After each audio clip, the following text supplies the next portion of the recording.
Okay, come on, Brent. Brent.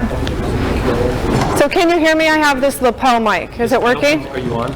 I'm on, yeah. Not working? Should I use the handheld? Don't tell, it's just for the video. You got to use this still. So that's for the video. This is for them. The video. He's taping. Oh, that's okay. All right, well, this is such a full meeting today. I'm going to try to abbreviate my part of the presentation. I'm also here with Brent Ogden, who is is this first slide up? Slides? Sorry, this is Brent Ogden. He's the historian at Heroes Hall. I'm the supervisor at Heroes Hall. And so I'm going to do an overview of the history of Heroes Hall Museum, how it came to be, and a lot of you may already know this history. And then we're going to segue to Brent, who's going to talk about some of the really interesting projects that we've been doing at the museum that are based on some artifacts that we receive from people in the community. And Brent has an amazing way to dig deeper into these stories and find some very interesting facts that he'll share with you. I want to get to that quickly. So, is that ready? Yep, sorry. No worries. There we go. Come on. So I've been with Heroes Hall for 4 years. It actually opened in 2017, but the story of Heroes Hall starts decades earlier. So actually we're going to pick up where this gentleman left off with his Pearl Harbor story.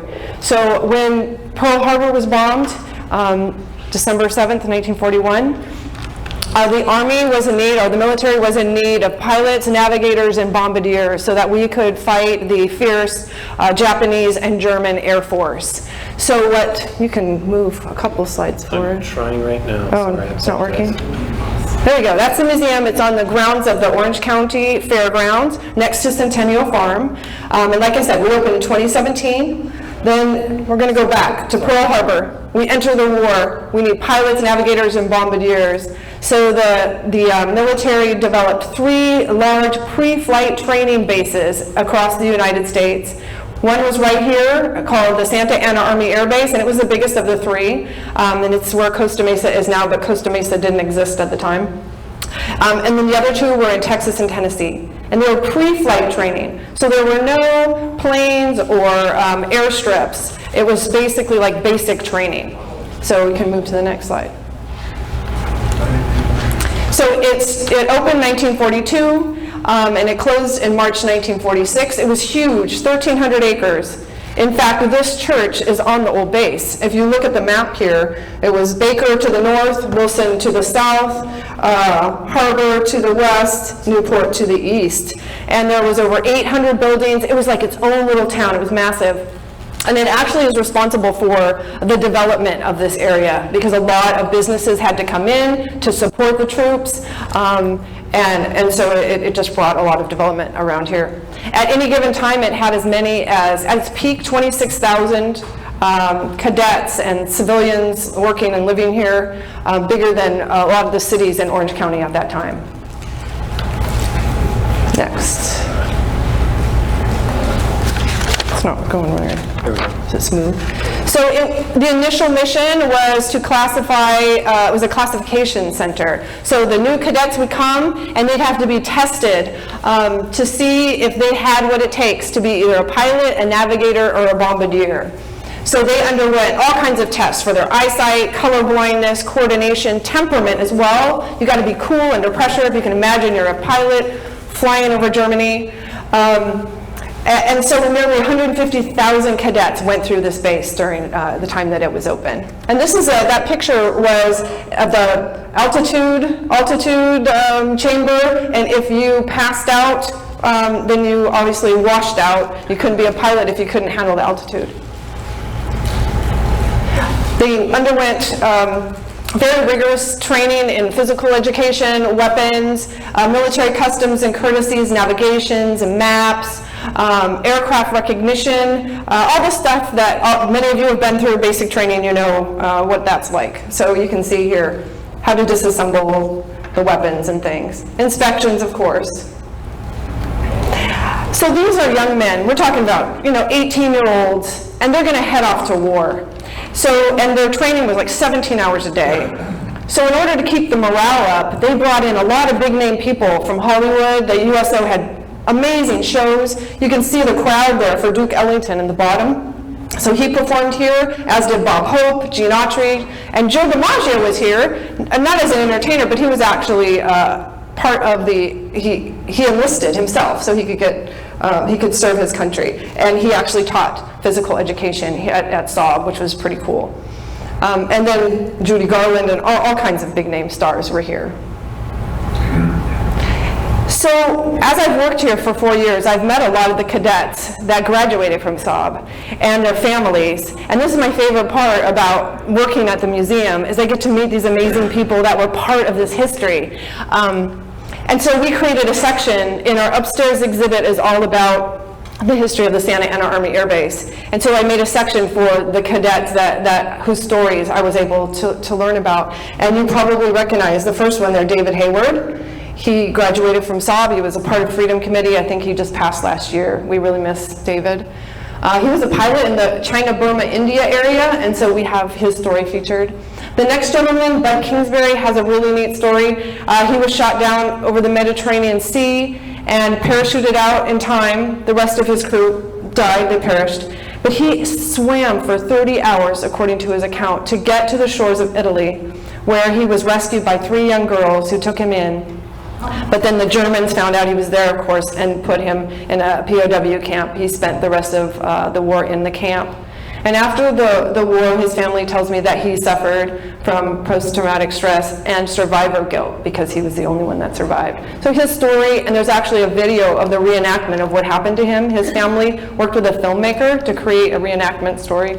So you can come watch that at Heroes Hall. And I don't have time to go through the other guys. You're going to have to come to Heroes Hall to learn about the other men's stories. They're amazing. Also at Saab, there were more than just the air cadets. There were also Chinese air cadets, because we were giving the Chinese aircraft in part of the Lend-Lease agreement, and they didn't know how to fly the plane, so we brought them to the States to learn to fly, and so we had a unit at Santa Ana Army Air Base to teach the Chinese cadets how to fly. The Women Army Corps, give it up for the Women Army Corps. So they started in 19, your mom was part, right? Yep.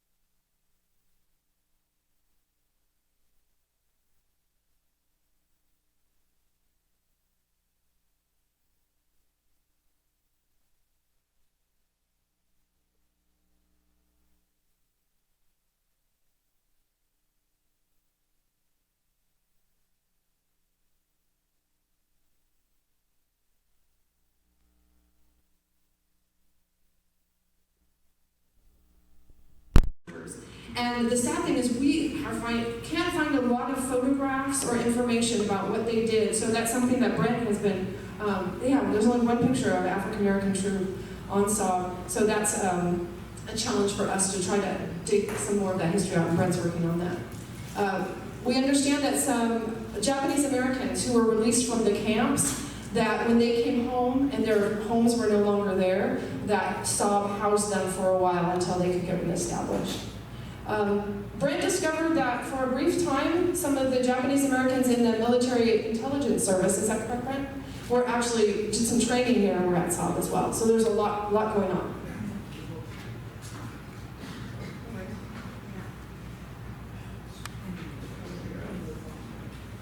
You forgot one person. Who did I forget? Great Pappy Boynton, Bob Alexi. Pappy Boynton was at He Saab? come over from the Flying Tigers. I didn't know. Did you know? Yes, he did. Oh, he's discharged. Oh, yes, that was when the Saab mission changed. Yeah, so once they had enough pilots, navigators, and bombardiers in it, it looked like we were going to win the war, and they didn't need any more. They changed the mission of the base. It was a reclassification or distribution center. So troops coming back from the war would get some R&R at the base. You can see them feasting there. Look at that table and the food. So, helping them recover from combat. And there was a hospital there that also acted as a training center for nurses and doctors in the military. Once So- they got the course here, they made a name for themselves in South Pacific. Talking about Did a public TV show. Actually, That's okay. So after the war, when the base closed in 1946, the building and the land was sold off. And so I think the prices of what they sold it for is kind of interesting. So Orange Coast College bought 343 acres, 71 buildings for $1.1 million. You can't even buy a single family home now for $1.1 million in Costa Mesa. So it's a pretty good deal.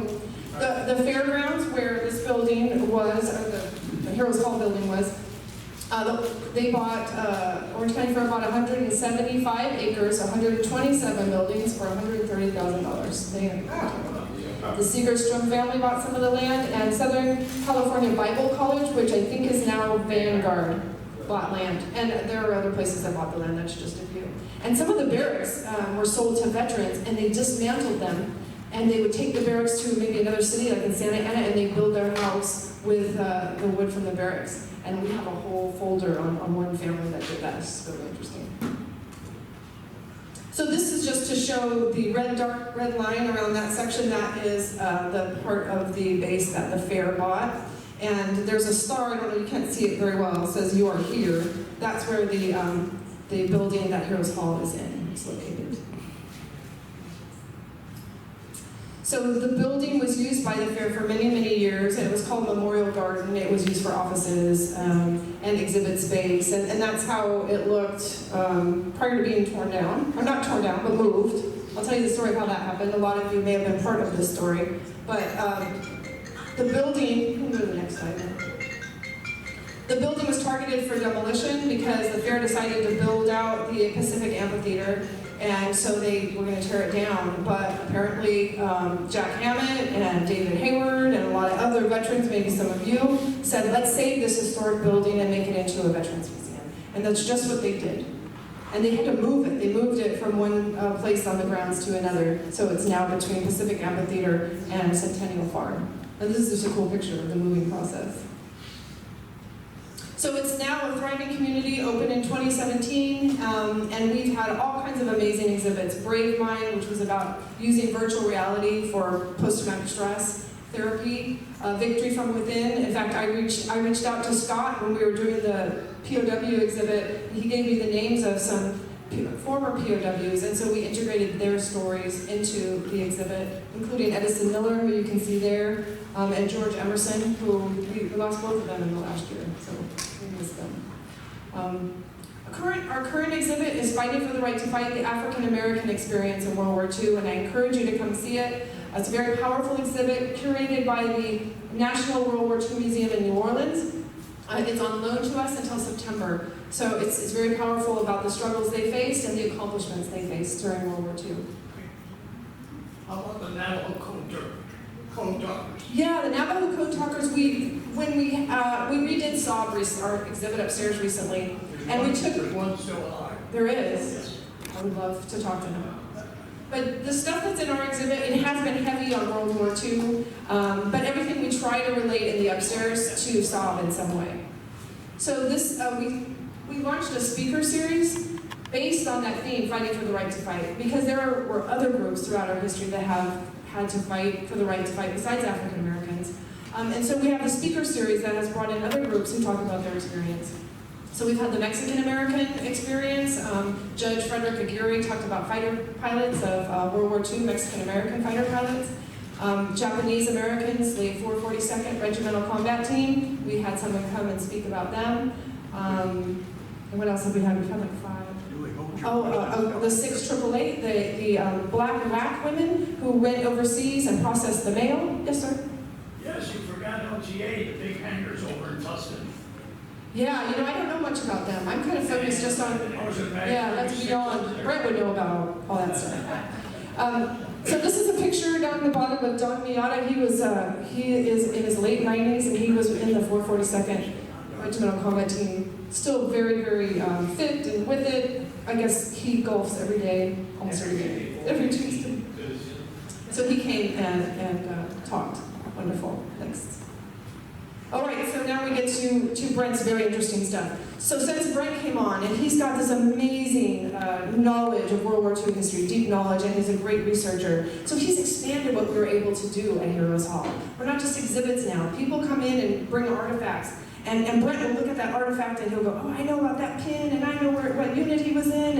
And then he goes to the computer and he finds these amazing stories. And one of the stories he's going to talk about today is we were gifted this journal here in the bottom. You can see there's a journal there. It's a POW journal, and it was gifted to us by Gloria Pettit, and she's here today. It's her father's POW journal. He was an airman who was shot down, and she just found it in a cedar chest and brought it to Heroes Hall and said, can you tell me about this? Brent opened up that journal, and it was full of like major important airmen's information. It had their names in it. And so Brent took that information and he just found out all this stuff, this whole story of her father's life that she never knew before until Brent started digging. So I'm going to give it to him now, and he can tell you all these amazing things that he's discovered. Thank you, Jeff. Well, hello everybody. My name is Brent Ogden. I've been coming here on and off to the Freedom Committee since 1999. Being brought here originally by Denise Wyland, and the product of that introduction by Denise when I was in 8th grade, the result of all that is what you're going to see here. In my involvement with Heroes Hall, and how we're starting to bring stories for families that don't know much about their family military history. How can I take a journal such as this, that it's only a tangible artifact with certain written information, but then be able to find an entire story that can help her understand her father's service. So to put that into perspective, do I just hit next? There we go. Okay. So how do we help discover stories at Heroes Hall? This was a journal kept by Sergeant Bruce Lamar Kuchenbecker. All we knew that when this journal was brought to us was that he was a POW. That he was in the U.S. Army Air Forces and had been shot down. No other information had been gleaned at that point. So the questions that we started asking ourselves at Heroes Hall was, how was he captured? What happened to his crew? What happened while he was a POW? How was he repatriated? And these are questions that Heroes Hall sought to answer. So the first thing that I'm going to start looking for, specifically since this is an aircraft, I'm looking what's called for a MACR report, or a missing aircrew report. So I found MACR number 3645, which is the report in the National Archives that delineates the entire incident to when Sergeant Kuchenbecker was shot down on March 27th, 1944. So from this cover document, I discovered where they flew out of, which bombing group they were with, how they were shot down, and then based on that, I also found the information on the crew, which was Lieutenant William H. Hardy, and the upper gunner, Sergeant John H. Murphy, in his position as the lower gunner on an A-20 Boston. And this is their actual group, the 47th Bombardment Group, light, known that it's basically light-medium bombers. So they primarily flew A-20s and B-26s. He was part of the 97th. And this is their aircraft. So as I was researching this unit, and I recognized the date, March 27th, 1944, about 9 days earlier, in southern Italy, a place or a mountain or volcano called Mount Vesuvius erupted. And this specific unit was stationed right below the summit and actually got hit and had to evacuate. So that's where I found in that document, if you go back to, at Capodichino, that was the emergency airport this unit evacuated to. And that's where he was flying out of when he got shot down. So I know for a fact that this crew experienced the eruption of Mount Vesuvius. Next one. And then here is a written testimony from one of the fighter escorts of this the squadron that was hitting a train yard that describes what happened to this aircraft when it was shot down on March 27th, 1944. But due to limited time, I won't be able to delve further into it until you go into Oasis Senior in a few weeks. But if you would like to read it, I'll have the PowerPoint available for you as well. But it describes how the plane went down, how many chutes the other air crews noticed jumping out. But then I go to the next one. Oh, this is another report from one of the lead bomber pilot that described what he saw, but it's the next one after that. This, perfect, okay. Casualty questionnaire. Your name, William Everett Hardy. A casualty questionnaire. He was shot down in enemy territory. Why would they have a casualty questionnaire from his perspective? Well, he eventually escaped. So what I find from him is he denotes that they were shot down at 1550, medium altitude. They were flying a direct route back to their airport. This asked, did you bail out? No, I was blown out after the gunners had bailed out. Did other members of crew bail out? Yes. And then tell all about when, where, how each person in your aircraft from when individual questionnaire is attached bailed out. Sergeant Kuchenbecker, rear gunner, out at 1410, Alpino, Italy. And then Sergeant John H. Murphy, upper gunner, bailed out at 1425. So now I kind of have a tentative time frame of when this crew was shot down. And then in that macro report, it actually gave me a map to the exact location of the crash site for this actual aircraft. So eventually I am going to try to find it. But now I'm starting to piece together what's happening to her father on that day. And then this is the pilot. So this is Lieutenant Hardy. This is an article from a local paper describing where he and when he was shot down. And then this is the only piece within the German archive that he was captured with, which is a special pass to Naples the day before he was shot down. And there's actually a really big inflation out of it. The interesting story that I discovered is I found the nephew of John H. Murphy, who then sent me an article on his uncle. So apparently their crew, leaving North Africa in 43, coming over to Italy in 44, they had a monkey that flew 15,000 miles with them, nicknamed Chico. So what happened is when they were flying on that day, March 27th, the Chico was not in the aircraft, but when they were shot down, Chico basically stayed on this air base for 2 months until John H. Murphy escaped. And that's going to be the next one. And then this is his actual report about how he escaped. So I'll paraphrase it fairly briefly. Is when they were shot down, he was gravely wounded, kept in a German field hospital for 2 weeks, where then with a Belgian, he escaped south, and then eventually met the 8th Army, where then after 3 months, ended back with his unit, which then he flew home. But, sorry, I'm really keeping this brief because I'm trying to be aware of time. But this is his actual statement. So now I know exactly what happened to Bruce is that when he bailed out, he had a piece of shrapnel in his left arm, on his left rear shoulder, and he badly burned his right arm. And that's going to be very important when I start looking at the German documents to discover exactly where these guys moved. He also described 2 other KIAs that were not known of at that time. And this is the German paperwork. So it's called ME 365, and ME stands for Meldung, which basically means report in German. And then up here from the German side, I see where it says Abschusstag und Zeit, that basically means shoot down date and time. Abschussort, which area they were shot down. Flugzeugtype, which basically gives the type of aircraft. Meldendienststelle, which basically means where were these guys taken to for a POW camp. So this information here tells me Hardy, 2nd Lieutenant, Gefänger, Luftflüger, Kriegsgefänger, 2, I can't read that exactly, we're sorry. Then what you have here is another Gefänger, and then verwundet. So that's where I know I can cross-reference that these 2 were captured immediately, and while Murphy was sent to a field. And then that was Kuchenbecker's actual dog tag that he was captured with. And then this is what Gloria brought in. And this is his picture from his German documentation when he was processed at Stalag Luft 1. Stalag Luft 1. And then what he says below correlates exactly to what's on the German report and on the macro report. So all 3 are confirming almost the exact same time, day, and the situation. So there's really no middle ground lost in translation to find out what exactly happened to him. So as I started going through the journal, I find pictures that he drew, or drawings that he drew, of his aircraft and his crew. So I know exactly now the aircraft number and name of the aircraft, and I did find a picture, but I forgot to put it in the slideshow, I apologize.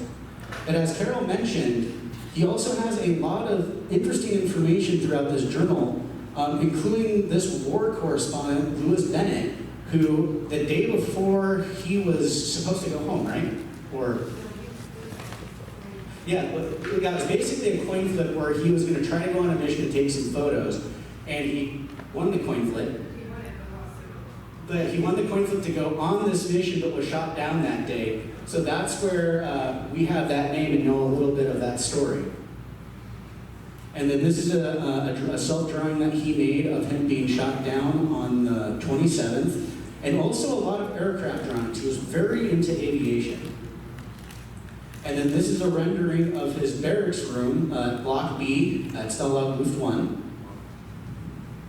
And then this is a description of what he received while he was there. Now, right when he arrived at Stalag Luft 1, they were going through a massive famine. So everyone was very, very hyper-focused on the food that they received. In fact, 5 of the journals that I've gone through on this, they all delineate what was in these Red Cross parcels. So it seemed to be very important. And those are some of the original labels. Now, this is his journal entry that then delineates exactly what he experienced in the last part of the war, or the last year of the war. Now, this is a little faded from here to here, but it specifically describes his liberation from the Russians, which is why here on this journal, you see a word of Russian on the top. And that's the reason being is because they were in Stalag Luft 1 at a town called Barth that was liberated by the Russians. And this would have a very serious implication on a major operation that happens on May 12th to the 14th. So he describes how the Germans leave, the Russians come in, they go out into the town, but the Russians accidentally start shooting Americans out in the city, so they start making armbands for themselves. And then all of a sudden they're being told that they might not be able to leave. So this launches what's known as Operation Revival.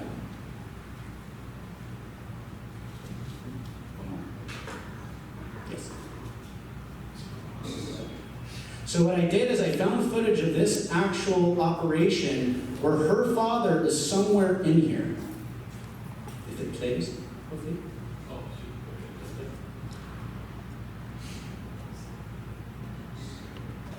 Unless it wasn't enabled. Well, you're gonna have to come to Oasis. Yeah, so it's supposed to be about a 3-minute clip that shows all these B-17s that have been gutted, flying into Barth, flying out over 6,000 to 7,000 American POWs back to France and then back to England. It's because the Russians were going to try to use them as a bargaining chip, and then the Americans wanted to get them out as fast as possible. So you just get out.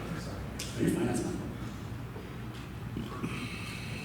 Now the interesting thing is that I found that crew members, they had similar hobbies even after the war, that Bruce had really enjoyed building model airplanes, but also John Murphy here in the 70s is also doing the exact same hobby. So I just thought that was an interesting correlation.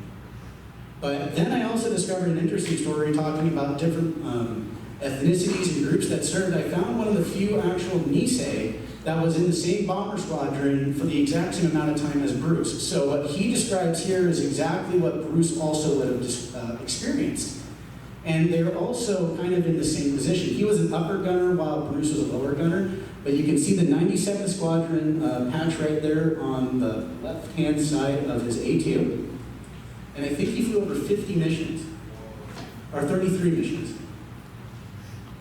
And then that's him in 43 in North Africa. And then this is some of the other stories that I'm starting to discover at Saab. Trying to find the exact names of all the POWs that were kept at Saab, and if they repatriated back to Germany after the war, if they stayed in Anaheim or went to Big Bear, for example. And then this is an interesting story. I did an oral history with an individual by the name of Erwin Galter, B-24 co-pilot or bombardier. And this is a letter I found on eBay describing how he has no money to send home as a cadet from Saab because he has to pay all these little fees, specifically grass seed. So from Erwin Galter's oral history, where he mentions grass seed and a huge scandal erupting, I find a random piece of a Fairmont on eBay that then confirms his story by then going to the newspaper articles to confirm what they both said. And it's in fact that Colonel Canella embezzled almost $50 million, or I think $500,000. So it was $50 million allotted to the base, but He eventually was convicted and died of a heart attack during the process of his conviction in 45.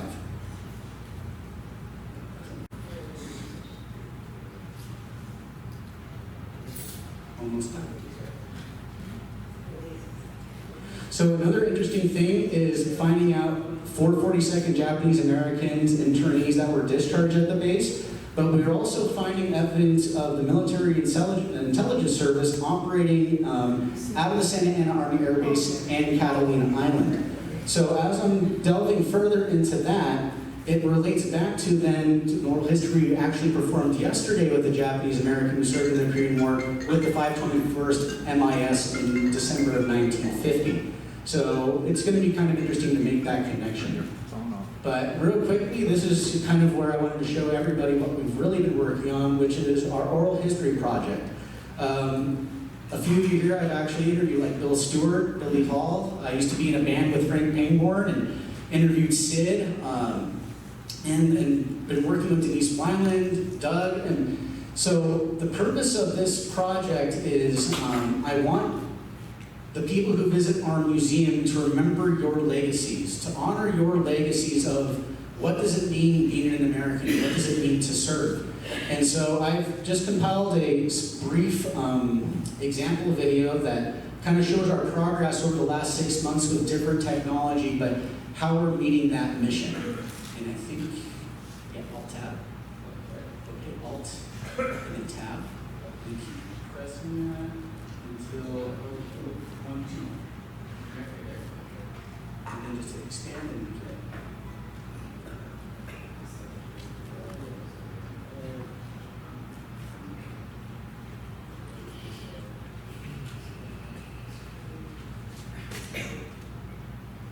And just to preface this, you'll see my friend. I apologize for a second, sorry.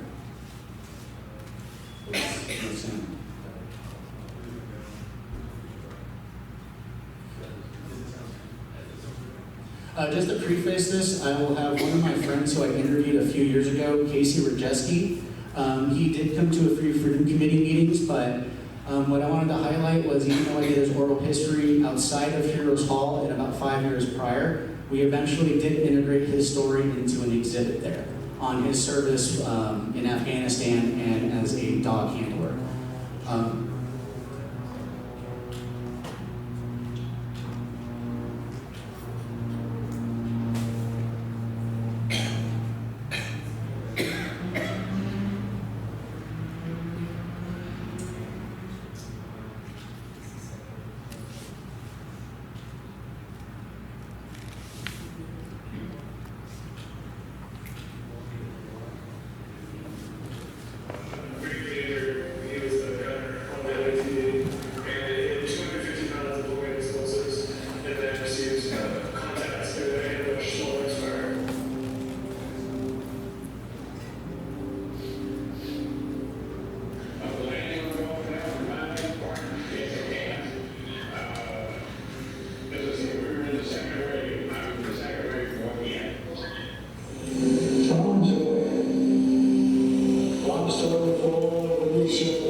And I had no personal friends on the time. So this guy came in, this guy grabbed us, and he grabbed him to the left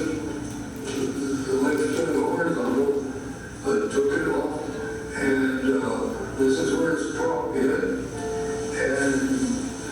and this of course is the tail, but the left horizontal is gone. For some reason, there were 3 of us, Japanese Americans. All these other guys were given a rifle and ammunition, sent to a firing and sent to an outfit in Korea. But for some reason, us 3, we were assigned. I'm volunteering to go overseas. I got Korea. Other guys got, some got Europe, some got, I forget what they got. I got Korea, okay, shoot. You told us that you were captured on January 7. Yeah. And I was just wondering, during all this time, everything you're telling us about, were you with other members of the company? Members of Only one. Is it the one that you just mentioned earlier? Okay. Don't forget they separated all the non-commissioned officers. They went out of the camp. They didn't have to work, but if you were a grunt like I was, you had to work on the railroad, which I did. And that's going to segue into one of my last questions to you is, what does being an American mean to you?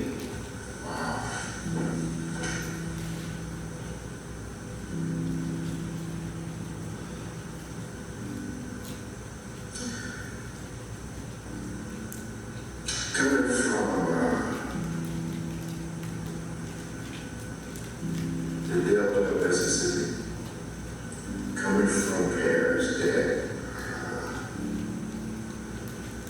were sharecroppers, coming from a guy that in his youth hit and shot, got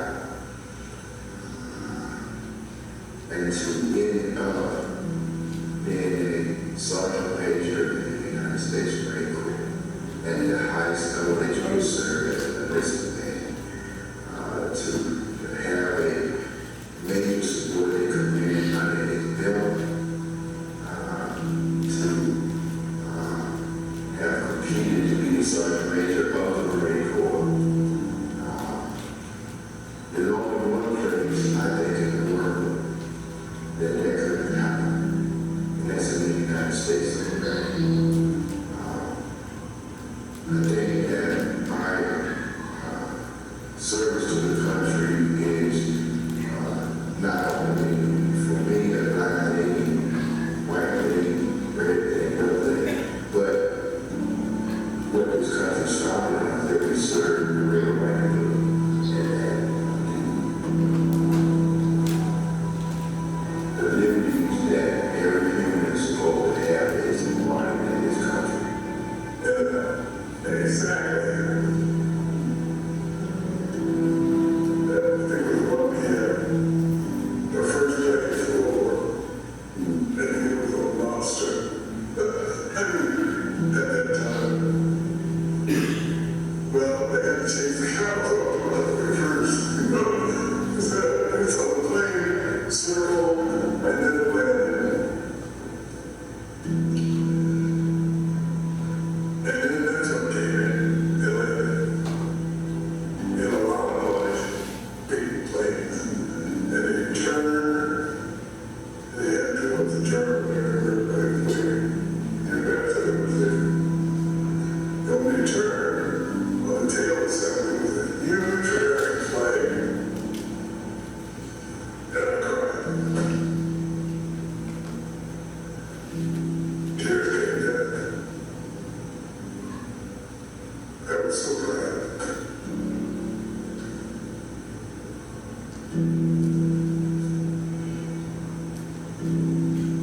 Proud of America.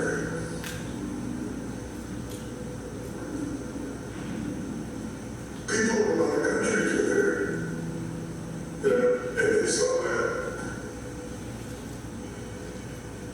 I said, boy, that's really something. I never thought it would hit me that way, you know?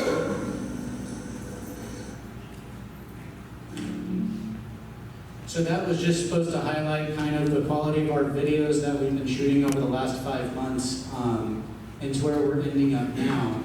And I've always found that when I've asked that question, what does being an American mean to you, regardless of their backgrounds or their lives that they've led, they've always had the same end perspective, is that they love this country and they love what it represents. So I think it's a very poignant statement to say that those who have served, freedom has a different flavor. So that's where I'm actually going to end now because of time. So I appreciate you listening to my tirade, and I hope you have a great day.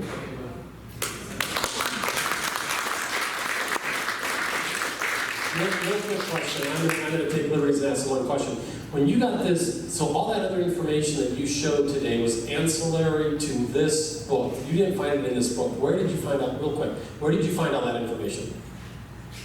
So going through the National Archives, the Archival Access Database, through the Bundesarchiv, and then going to alumni groups, reaching out to those presidents that that are now unfortunately now closed, but reaching out to the sons and daughters on Facebook, on their own old websites dating back to 2005.